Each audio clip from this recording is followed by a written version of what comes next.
Hello students. Students, in the previous class, in this chapter that is microorganism, we were talking about that of the in the previous class students in this chapter we were talking about the harmful microorganism, and we had discussed that the microorganism causes disease too. Although we have already seen that the microorganisms are very useful to us since it is used in the food products. It is also used for making medicines. Vaccination is the vaccine is basically made up of that of the with the help of the microbes, as well as we have seen it is used in the agriculture and environment. Like the decomposers are there, decomposer help in cleaning that of the environment by decomposing the dead and decaying organic matter. We have also seen here that the nitrogen cycle, it means the nutrient nitrogen which is required for the plant is obtained with the help of the bacteria which is present in that of the leguminous plant. So this is how we can say that the microorganisms are useful. Now how microorganisms are harmful? So they causes diseases. And the mode of transmission can be anything. It means it can be transmitted with the help of air, can be transmitted by food and water, insect, as well as direct contact. If we talk about the air medium, so how when a person, if an infected person sneeze or cough, then the water droplets, the viruses which is present in it will goes into that of the air, and when a healthy person inhale that air that consisting of the virus, so that will enter into the body, viruses become active, starts reproducing and causes the person disease. So this is how the healthy person get infected, through that of the air. Food and water, if a person is consuming contaminated water or food, that will also, contaminated means what? It's consisting of a microorganism. So if a person is consuming such contaminated water which consisting of a microbes, so these microbes through food, through water enter into the body of a person and causes disease to him. Then the third one is direct contact. If a person is in contact with that of the infected person, like in case of a chicken pox or flu, so the healthy person will also get that disease. And finally, there are insects which we call as vectors, which used to carry the microbe from a infected person to a healthy person. So insects also behave like a carrier of the diseases, as they used to carry the pathogens along with that. So houseflies are there. The houseflies used to carry So basically what happened, the house flies used to sit on the dirty places or on the animal excreta. So from there, when they sit there, all the microorganisms, the microbes which is present in it, get stick on the body of the houseflies. Now these houseflies, when they used to flew from that place, from that particular place to the food and to the open food, then if the person is consuming, if the healthy person is consuming such food or a water, the person will suffer from a disease. If we talk about the mosquito students, so we know that the mosquitoes are responsible for spreading malaria, for causing malaria. So Anopheles mosquito used to cause malaria. Dengue is there, dengue virus is there, that will be caused by Aedes, which is also a mosquito. So basically what happened, the mosquito used to bite, used to suck blood, and if this blood is sucked from an infected person, so the protozoa which is present in that of the, which is responsible for causing the malaria, will also suck along with the blood of the person. Now the same mosquito, if it will bite the healthy person, so it will release that of the protozoa into the healthy person body. Okay, so ultimately the protozoa will enter from the infected person to the healthy person, and the person will get get malaria. So this is how you can see that insects are also responsible for spreading the diseases. So they are also a kind of a mode of transmission, of means of transmission for disease. Okay. So these are some of the harmful microorganisms. Moving on, and we will see the disease which is caused by the microorganism in plants. Disease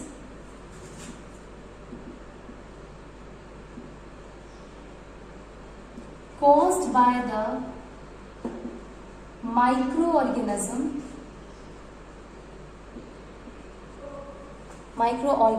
in plants.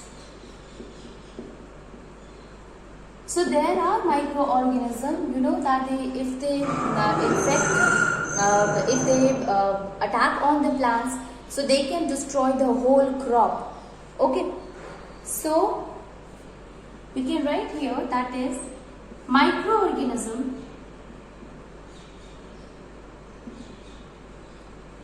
microorganisms causes disease in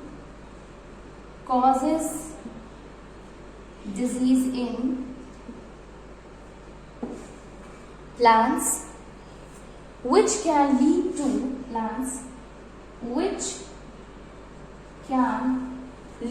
to rotting,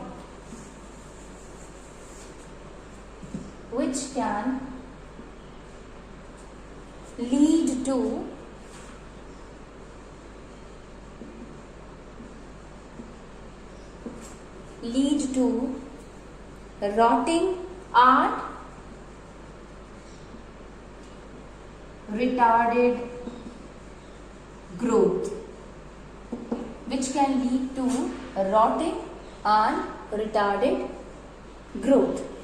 What are the common symptoms of these that a plant got disease? How we came to know that the plant got disease, students?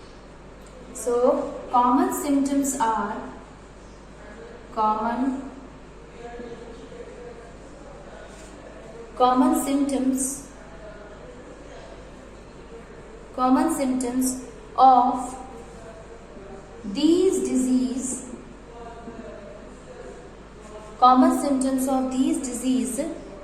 are curling of leaves,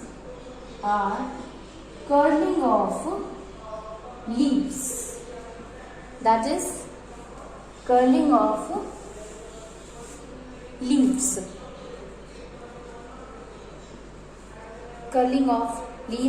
formation of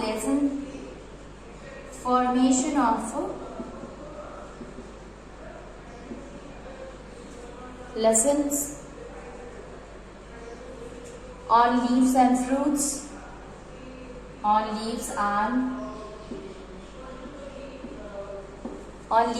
fruits, then decoloration of flowers and leaves. Okay, so discoloration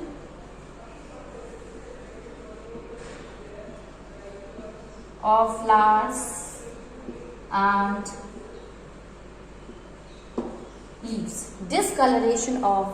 flowers and leaves. So this is what that the disease which is caused in the means. These are the symptoms, the common symptoms that we can see, that when a microorganism attack on the plant, you will find that the plant's leaves, they get curled up. Then also formation of a lessons, not only on the leaves but on the fruits as well as on the stems also, which help it in confirming that the microorganism has attack on the plant, as well as discoloration. It means the color of the flower and that of the leaves, that will get discolored. Okay, so these are some of the common symptoms of the microorganisms have attack on the plant. Now let us see some other disease and the plants on which the microorganism attack. So we will understand it with the help of a table. Okay, so first is disease. Okay, the second one is causative pathogen, that is causative pathogen. Causative pathogen. Next one is mode of transmission. Mode of transmission. Causative pathogen, disease and modes of transmission. So the first one is here, citrus canker. This is a kind of a disease which basically occur in the plant, that is the citrus plant. Okay. So what is the causative pathogen which is responsible for causing this disease? So it is the bacteria which causes this disease. So bacteria is responsible. What kind of a mode of a transmission is it? So basically these bacteria get transmitted with the help of the air. Okay. So citrus canker is there, bacteria, and the mode of transmission is air. Next one is, student, that is rust of wheat. Rust of wheat. So here it is, causative agent is fungi. Okay, causative agent is fungi. Mode of transmission is air. Okay, so this wheat got rust because of the attack of the fungi. Fungi is responsible for that. The mode of transmission is air here. Then next one is curly top. Curly top. So this curly top is caused, the causative agent is virus here, and mode of transmission is insects. The mode of transmission is insects. And finally, yellow vein mosaic of bhindi, that we call as okra. So yellow mosaic, yellow vein mosaic, students. Yellow vein mosaic of okra. Causative agent is virus and mode of transmission is insects. Mode of transmission is insect. So citrus canker is there, which is a causative agent for bacteria. Rust of wheat is there, which is a causative agent for fungi. Curly top is there, which is a causative agent for virus. Yellow vein mosaic of okra, the causative agent is virus again. The mode of transmission in case of a citrus canker, student, so it is the air. So through the air the bacteria get transmitted. Second one is the rust of the wheat, which is caused by fungi. Second one is rust of wheat is there, which is caused by fungi, and that will be transmitted with the help of the air. Finally, curly top is there, which is also attacked by that of the virus, and the mode of transmission here is through insect. So it gets transmitted, it means the virus gets transmitted with the help of the insect.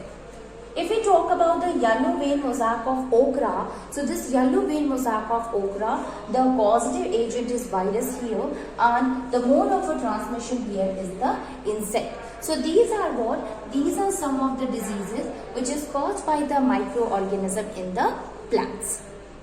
Okay, students? Now, moving on, and we will see the disease which is caused by the microorganism in animals.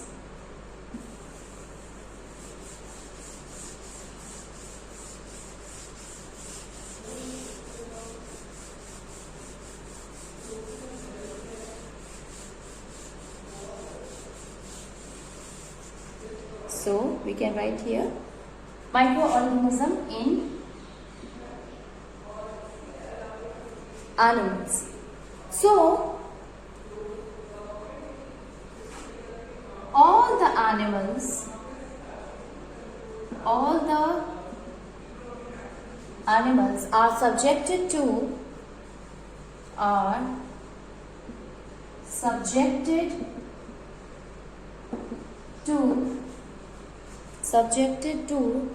disease caused by microorganism. Disease caused by microorganism. Disease caused by microorganism. These diseases are spread. These diseases are spread from infected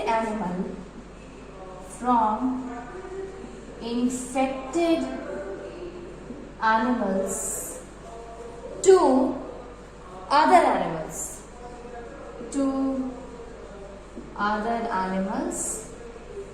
through air, water, contact, or grazing. Okay, so every animal, they are subjected to diseases which is caused by the microorganism, and basically these diseases, they get spread from the infected animal to the other animal. Like we have seen in case of the human being also, students, that the disease get transmitted from one person to the other, means from the infected person to that of the healthy person. Same thing happened with that of the animals also. In the animals, it get these viruses, these pathogens actually get transmitted from that of the infected animal to the healthy animal or to the other animal.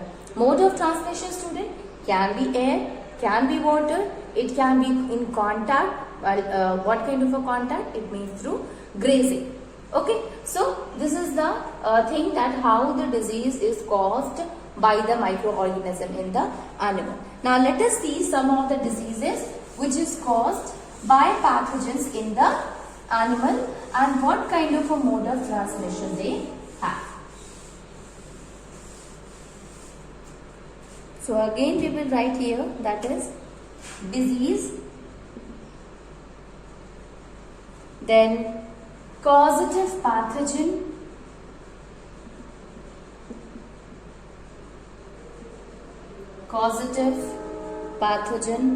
affected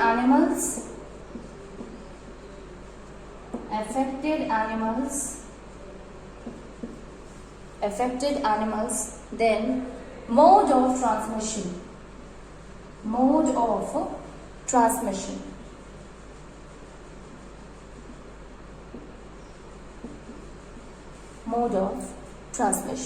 So causative pathogen, disease, affected animal and mode of transmission. So the first one is anthrax.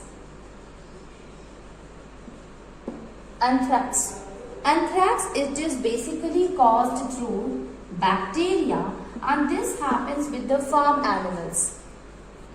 Okay, this happened with that of the farm animals, and the mode of transmission is the contact, that is through grazing.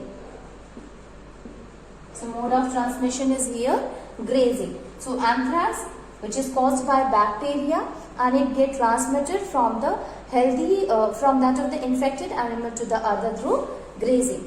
Second one is foot and mouth disease. Foot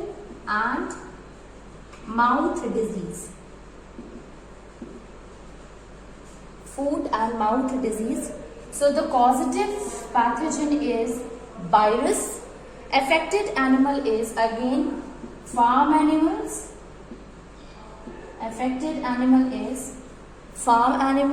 And it is the mode of transmission is physical contact. That will be physical contact.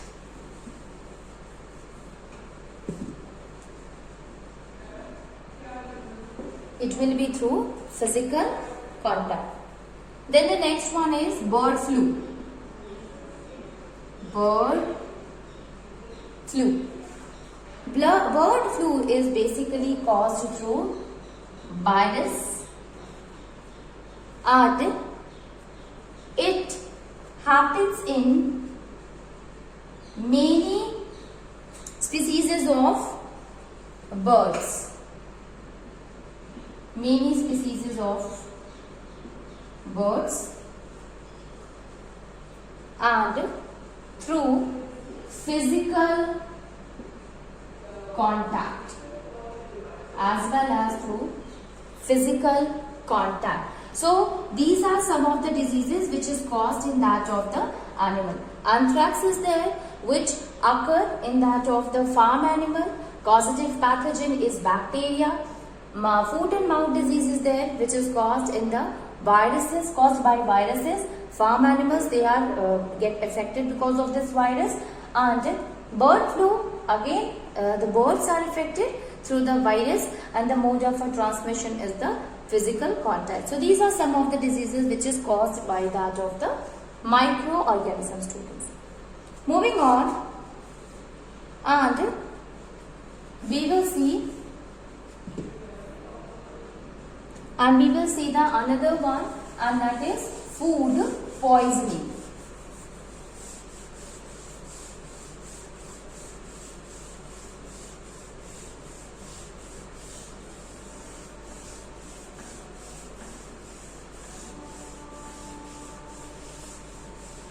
It is called as food poisoning. Food poisoning. Okay, what happened in case of the food poisoning? Let me write the definition. So, contaminate, consuming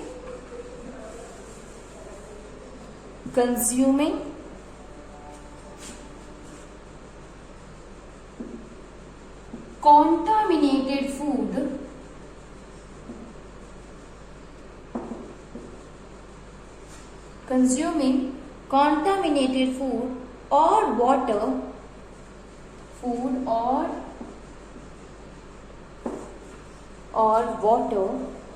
leads to an illness called food poisoning. Called as food poisoning. So basically what happened here, students?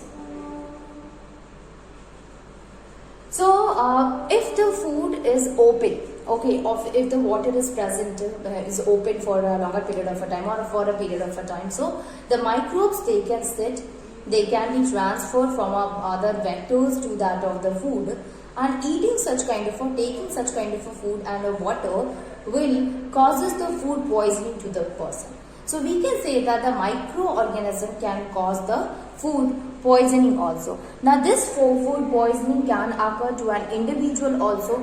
Also when this food will be eaten by the group of the people, they will also get affected because of this.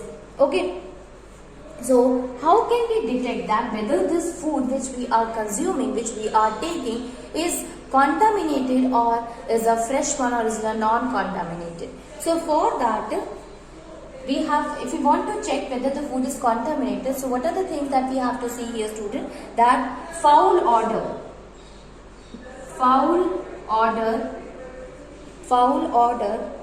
or sour taste. Foul odor or sour taste.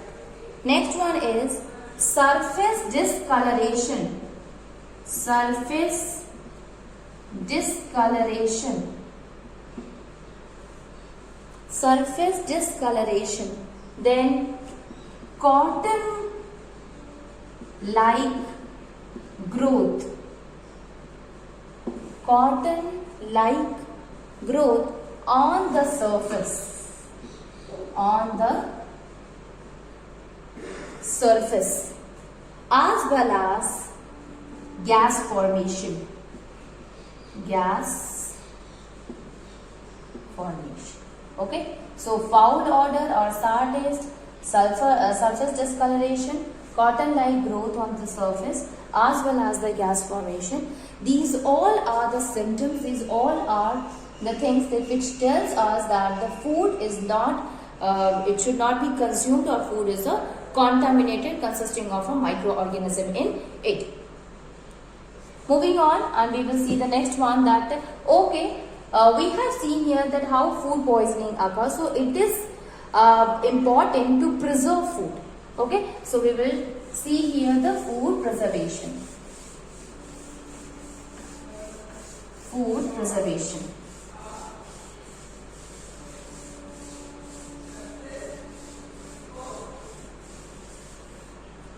Food preservation.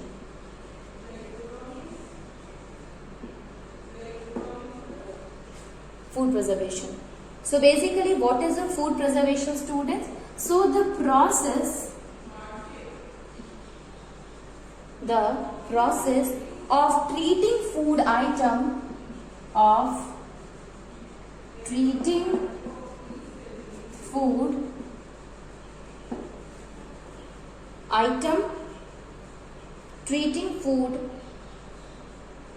item in such a way that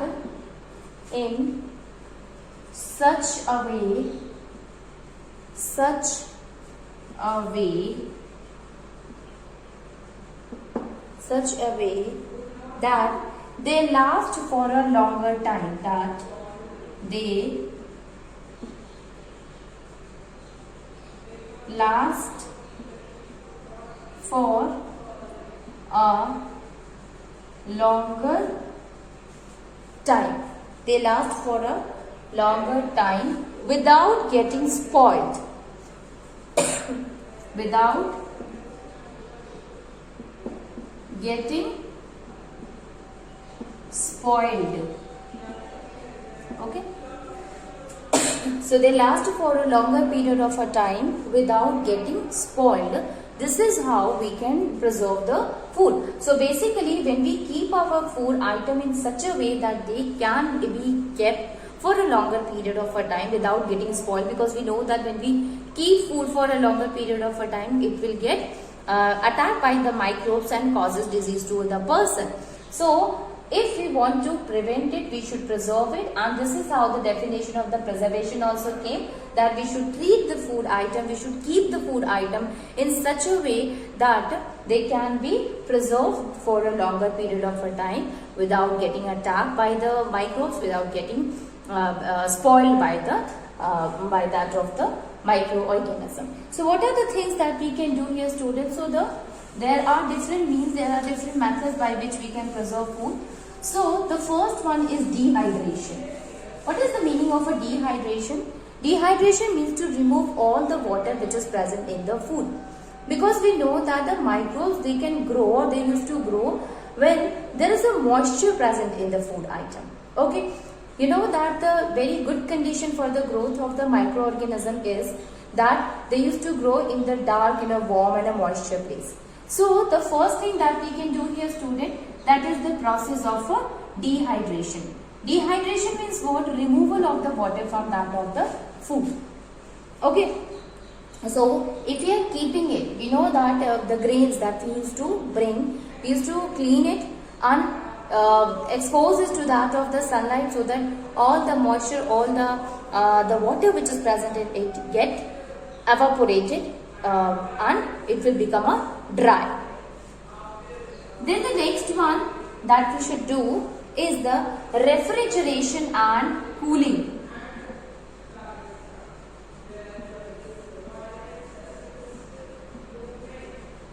Refrigeration and cooling. So by keeping it in the refrigerator, because in the refrigerator or by cooling it, the temperature becomes very low, and we know that when the temperature is very low, at that time the microbes are not able to grow. Okay, so we can say here that if we will keep in the refrigerator, then ultimately we are able to check the growth of the microbe, and our food will be can be kept for a longer period of a time. Next one is preservation by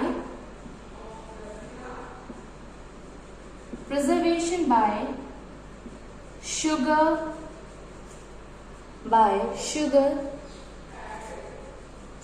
salt, oil and vinegar. So we have seen that most of the food item is dipped into the sugar solution or salt or with that of oil and vinegar, because that will also help in keeping the food for a longer period of time. Next is the boiling. Boiling and using preservatives. So if you are using the preservatives, that will also help in keeping our food, or by killing, if you want to keep it or kill the microbes, we can also use this method of the boiling, that will help in keeping the food protected. And finally, that is pasteurization. Last one is the pasteurization.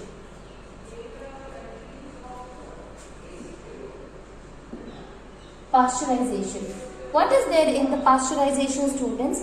So heating it, the food item, first of all it will be heated, and rapidly cooling it was known as the pasteurization. The name pasteurization is given since it is developed by that of Louis Pasteur. So when we boil a substance and then keep it or make it to cool rapidly, that will help in killing the microbes. So that will help in keeping the food for a longer period of a time. So pasteurization is also another type by which we can do the food preservation.